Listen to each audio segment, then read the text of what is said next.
I'm your science teacher. Yesterday I taught you chapter how plants grow. I hope सबको ये chapters clear हो गया था. Okay, now today we will revise chapter 2, Eat Healthy, Live Healthy. In this chapter we will learn about food and its component, various sources of food, balanced diet, healthy living and some common diseases. You know, our body needs food to survive. हमें food क्यों ज़रूरत होता है? Food से हमें क्या मिलती है? एनर्जी मिलती है.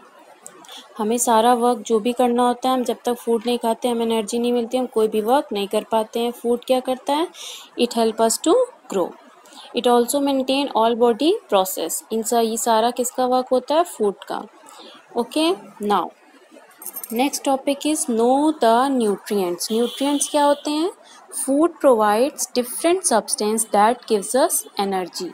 फूड क्या प्रोवाइड करते हैं? हमें एनर्जी प्रोवाइड करते हैं. ओके, इस हर फूड में कुछ ना कुछ क्या होते हैं? न्यूट्रिएंट्स होते हैं जो कि हमारी बॉडी के लिए बहुत ज़रूरी होते हैं. ओके, दीज इंक्लूड, क्या क्या न्यूट्रिएंट्स होते हैं? Carbohydrate, fat, protein, vitamin, minerals and fibres. ये सब क्या हैं? ये न्यूट्रिएंट्स हैं. Now first one is carbohydrate. Carbohydrates are nutrient that provide energy. इसका क्या काम होता है? ये हमें एनर्जी प्रोवाइड कराता है. ओके, जैसे हम लोग डेली व्हीट खाते, रोटी खाते, तो हमें इससे क्या मिलती है? हमें एनर्जी मिलती है. ओके, और किस में होता है? ब्रेड में होता है, राइस में होता है, चॉकलेट में होता है, मैंगो में होता है, पोटैटो में होता है. इन सब में क्या होती है? बहुत एनर्जी होती है जो पूरे दिन के लिए हम खा भी लेते हैं तो हम लोग को पूरे दिन के लिए वो एनर्जी मिलती है. Okay, now the next nutrient is fat. Fat are also nutrient which provide. ये भी एक ऐसा न्यूट्रिएंट है जो हमें एनर्जी देता है, लेकिन इसकी एनर्जी क्या होती है? ये अच्छी नहीं होती है. ये हमारी बॉडी में जाके जम जाता है और जिससे हमें बहुत सारी डिजीज़ जैसे ओबेसिटी, मोटापा हो जाता है. ओके, तो ये किस में होता है? ये ऑयली चीज़ें जैसे मीट हो गया, चीज़ हो गया, ऑयल हो गया, घी हो गया, बटर हो गया, इन सब चीज़ों में ये फैट होता है. Okay, now the next is protein. Protein क्या होता है? The nutrient necessary for growing and repairing body parts. वो न्यूट्रिएंट जिससे हमारी बॉडी पार्ट्स जो रिपेयर करता है हमारी बॉडी, अगर कुछ लग जाती है, कुछ हो जाता है तो हमारी बॉडी पार्ट्स को ये रिपेयर करता है. And they needed specially for strong muscles. इससे क्या होती है? मसल स्ट्रॉन्ग होती है. ये किस में होता है? फिश में, बीन्स में, नट्स में, एग में, पल्सेस में, सोयाबीन में, मिल्क में, योगर्ट में, ये सब में क्या होता है? प्रोटीन होता है. Okay, now the next is vitamin and mineral. The substance containing carbon that are essential in small quantity. Okay, ये विटामिन और मिनरल का क्या काम होता है? ये हमारे बॉडी में जितने भी जर्म्स, जितने भी अटैक करते हैं, इससे हमें ये क्या करता है? ये लड़ना, बॉडी में फाइट करता है कि सारे जर्म्स को ये मार देता है. तो इसका क्या काम होता है? प्रोटेक्शन का. प्रोटेक्ट करके रखता है बॉडी को, किसी भी जर्म्स को नहीं अंदर आने देता है. ओके, ये किस में होते हैं? फ्रूट्स एंड वेजिटेबल्स में. Okay, now the next topic is roughage. Roughage क्या होता है? These substance that are not digested and absorb into the body. वो सब्सटेंस जो अगर हम लोग कुछ खाते हैं तो हमारी बॉडी कुछ एब्जॉर्ब नहीं करती है, तो ये किस में हेल्प करते हैं? डाइजेस्टिव सिस्टम में. डाइजेस्टिव सिस्टम में ये हेल्प करते हैं. इनको क्या कहते हैं? फाइबर्स एंड डाइटरी फाइबर्स और roughage.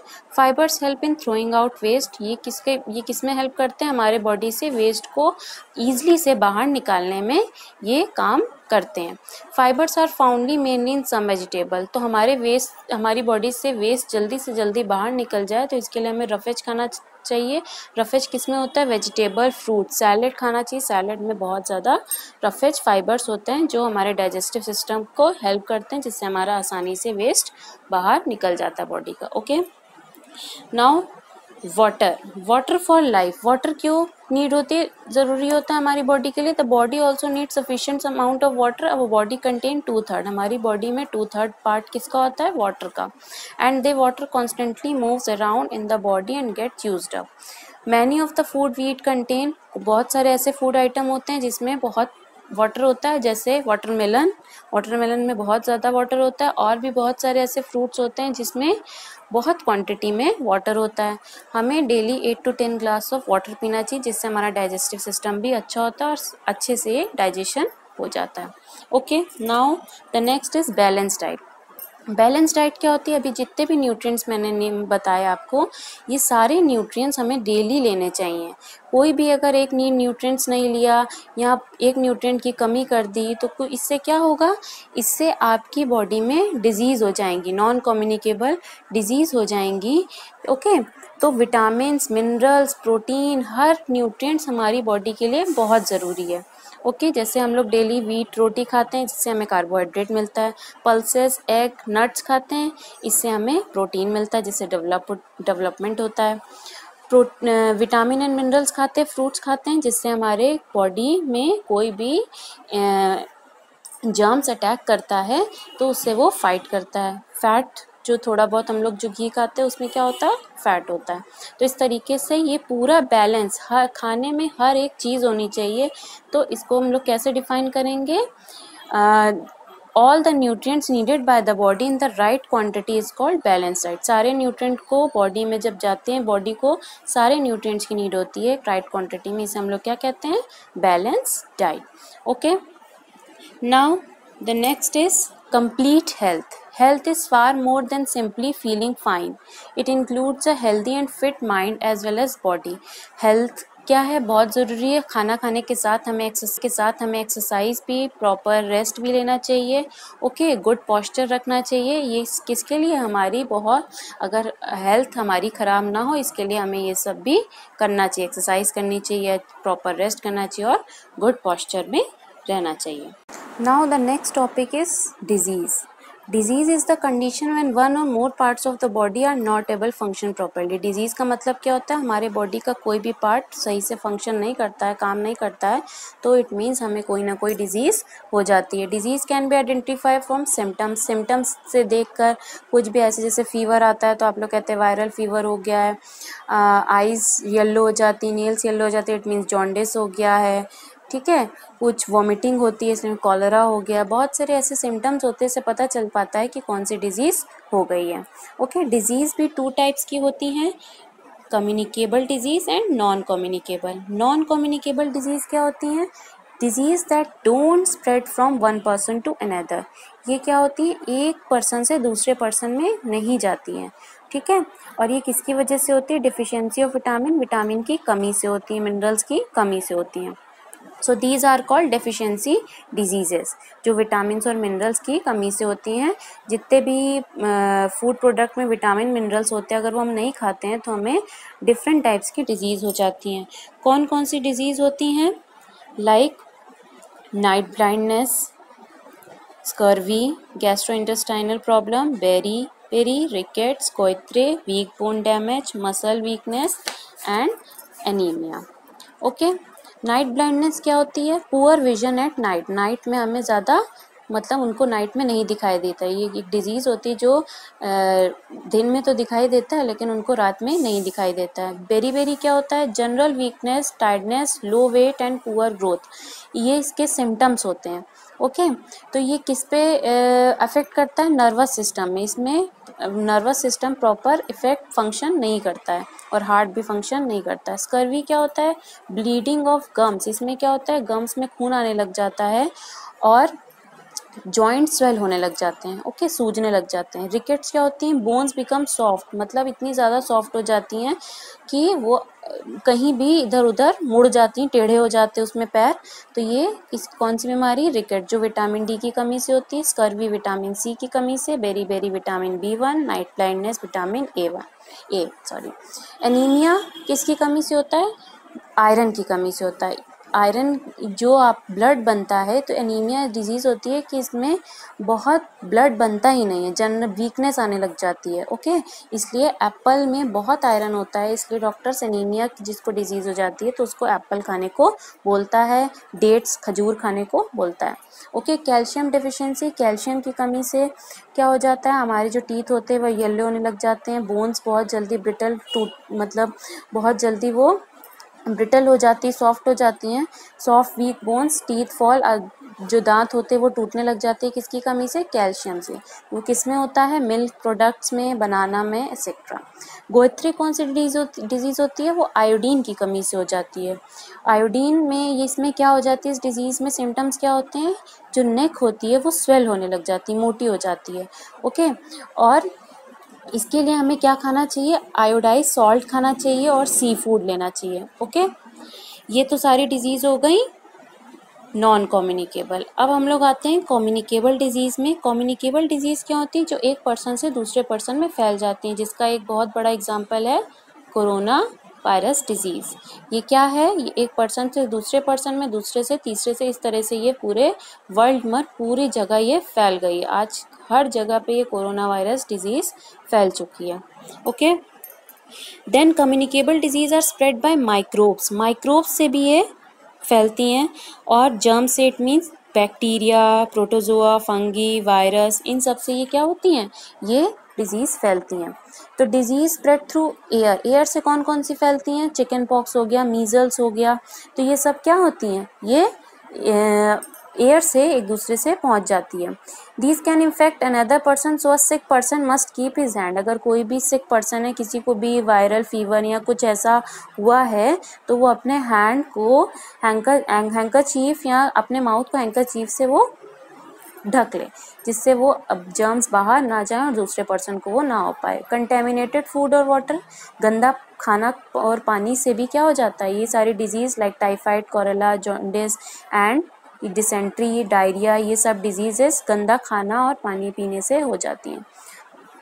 Okay, diseases spread by insects. Insect से तो आपको पता ही, मलेरिया, फाइलेरिया, चिकनगुनिया, डेंगू, ये सब किससे होते हैं? मॉस्किटो के बाइट करने से होते हैं। When a mosquito bite a sick person, it suck in blood along with the parasite.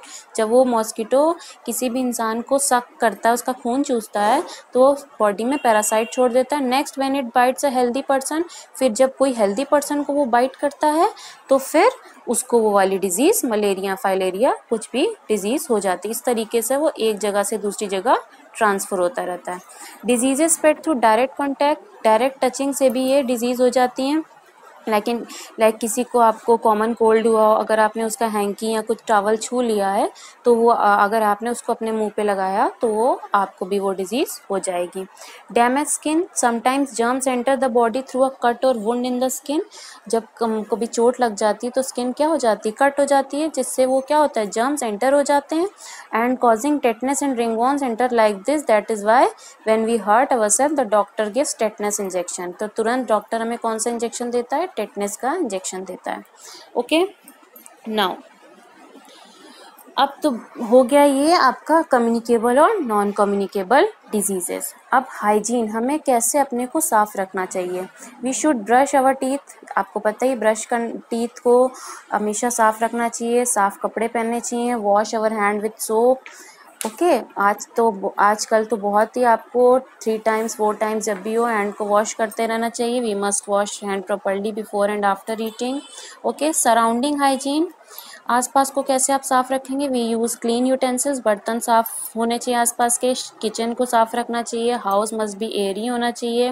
We should wash regularly and disinfect our drains, bathroom, ये सबको डेली वॉश करते रहना चाहिए। Okay, we should not throw dirt and garbage को बाहर नहीं फेंकना चाहिए। इस तरीके से आप आसपास को भी हाइजीनिक रख सकते हैं। अब बात आती है, डिजीज़ तो हो गई, अब डिजीज़ से बचने के लिए क्या लगते हैं? वैक्सीनेशन लगते हैं। चिकन पॉक्स का वैक्सीनेशन होता है, मीज़ल्स का होता है, चिकनगुनिया का, हर का, मलेरिया, फाइलेरिया। अब इस तरीके से कोरोना वायरस डिजीज़ का भी वैक्सीन पूरी कंट्री ढूंढ रही है कि किस तरीके से वैक्सीन लाया जाए और इस बीमारी को दूर किया जाए। तो वैक्सीनेशन क्या होती है? To stay healthy and free from diseases we must eat clean and fresh food, drink clean water and boost our immunity. हमें सब कुछ साफ खाना, साफ पानी सब पीना चाहिए, जिससे क्या होती है? हमारी इम्यूनिटी बूस्ट होती है बाय टेकिंग वैक्सीनेशन। इंजेक्शन लगाने से हमारे अंदर की पावर जो होती है वो बूस्ट बढ़ जाती है। Vaccination is the process injecting dead और weak germs of a specific disease. Vaccination से क्या होता है? जो हमारी बॉडी में वीक जर्म्स होते हैं, डेड जर्म्स होते हैं, तो वो लगने से वो सारे जर्म्स मर जाते हैं।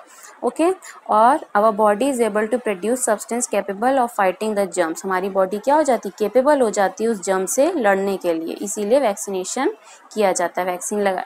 इन future when the germs attack our body is ready to fight, अगर इन फ्यूचर अगर कभी आपको फ्यूचर में कोई वो फिर से जर्म्स काटा तो आपकी बॉडी प्रिपेयर रहेगी, क्योंकि आपको इंजेक्शन लग चुका है, तो वो इम्यूनिटी आपके अंदर आ जाती है, जिससे आपके अंदर की पावर इतनी बढ़ जाती है कि आप उस जर्म से फाइट कर सकते हैं। Okay.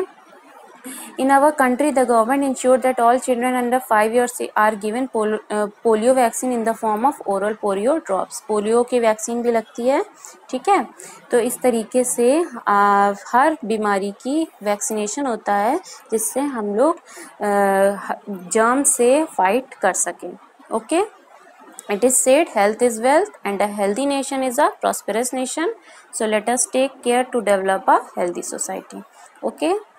Now your chapter is finished. I hope you all have understand this chapter. Okay. Thank you.